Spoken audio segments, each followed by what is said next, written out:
Hi guys! Good morning! Kumusta kayo? Ayun! Isa ko sa mga napili ng Likani Jewelry para nga gumawa ng video para sa produkto nila na binibenta online. Ayun, isa silang online store na mga high quality accessories, jewelries, and etc. yung mga pinibenta nila. So, ayun, nakabase sila sa Hong Kong and gusto nyong malaman or kung interesado kayo guys, lalagay ko lang yung link sa description box. So, ayun, isa lang ako. Sabi ko kanina, isa lang ako sa mga napili nila and yung iba nakapag-post na ng video. So, overdue na naman itong video na to guys. Pasensya na. But anyway, ayun, nandito na ako kaya I will show you kung ano yung mga napili ko sa mga alahas nila. So, ayun nga, in-email muna nila kami and they asked us kung pwede ngang gumawa ng video or pwede naming ma-feature sa mga channel namin yung mga alahas nila. So, ayun nga, umuha ako and then nag-send sila ng siguro mga 10 na pictures ng mga jewelry na pagpipilian namin. So, pipili lang kami ng limang alahas na gusto namin. So, alam niyo naman na simple lang ako and hindi ako magarbong tao. So, yung pinili ko is yung magagamit ko everyday.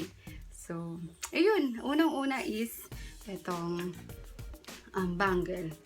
Ayun. Actually, di ko siya magagamit everyday kasi pang ano siya, pang special occasion. Pero talagang first time na makita ko to dun sa pinagpipilian is, wow! Click agad. Ayun. So, yan. And nagamit ko na siya once pa lang nung first communion ng anak ko. So, meron ako na itong picture sa Instagram kung saan gamit-gamit ko siya. So, ayan. Ganda, no? Yayamanin. Ayan, parang Cleopatra lang ang peg. Ang cute. Yun. And then next is isang sing-sing na merong love na nakasulat. Hindi ko lang alam kung nakikita nyo. Ayan. And let's try na isuot. Wait lang. Hindi ko alam kung paano. Ganyan na lang. Oh my God! Ang kamay ko. I'm sorry guys. Kung ganyang kamay ang makikita nyo. Pasensya nyo na. Ayan siya. Ang pangit ng kamay ko. Ano ba yan? Ayun. Balik ta rin nga natin. Ayan. Kita nyo na ba?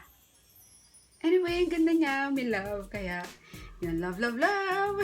So, ayan. And, eto. So, dalawa. And then, yung third is, madalas ko na siyang gamitin actually. Simula nung makuha ko siya. Or simula nung dumating siya sa akin. Ito yung pair ng earrings na heart shape. Ayun. Ang cute no. Ayan, madalas ko siyang gamitin and madalas nyo rin siyang makikita sa vlog ko guys. Nagamit-gamit siya. Yeah, yun. And then next, yung fourth is etong earrings ulit. Yun. Napahaba or hindi ko alam kung ano siya gamitin. Pero na-post ko na rin siya sa Instagram. Ang cute niya lang. Parang pag na ayun, ganyan siya isusuot. Paano ba yan? Wait nga lang, tanggalin ko lang to para matry natin. So, let's see. Ito siya sinusuot eh. Pag ganyan, oh. Ang ganda, no? Ano? Ayan. Cute. So, hindi ko siya everyday sinusuot kasi gusto ko pang special occasion din. So, yun. Tandalin natin. Ibalik natin yung suot ko kanina. So, alam niyo naman na sensitive ako pagdating talaga sa mga alahas. So, hindi ako basta-basta nagsusuot. Kasi nga very, very maarte ang aking tenga. Lalo ng aking tenga guys. Kasi, once na bumili ako dyan sa bangketa, kunwari sa Baclaran, and then ginamit ko nga. Wala pang 5 minutes, nagnanaknak na yan. So, tinry ko na sila, and so far, okay sila. Hindi sila, ano ba tawag doon? Hindi allergic yung tenga ko sa kanila. So, ayan. And then next, last is etong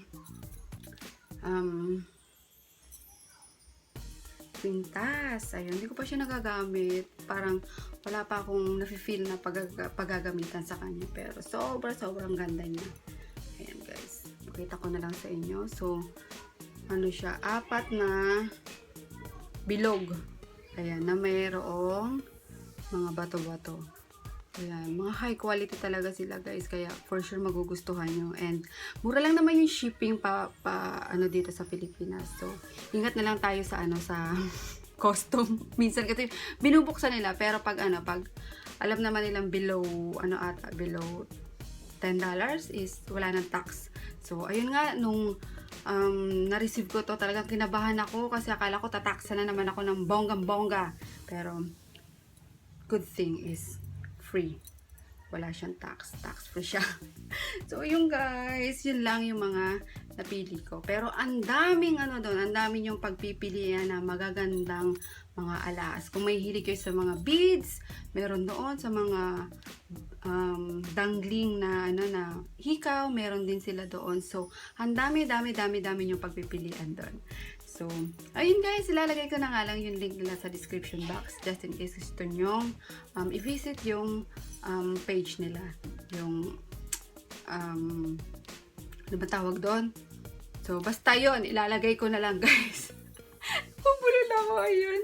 So, sana nagustuhan nyo to kahit na nagmamadali ako lagi. Pasensyahan nyo na kasi inunahan ko lang yung mga bata dyan sa labas. Baka gumising na naman and bumulahaw na naman ang iyak. So, ayun. Thank you so much for watching. And by the way, may vlog ako guys. Pasensya na, di pa lang ako nakapag-upload kasi nasira yung memory card. So, ayun. Dinagdag ko na lang dito para ma-inform kayo.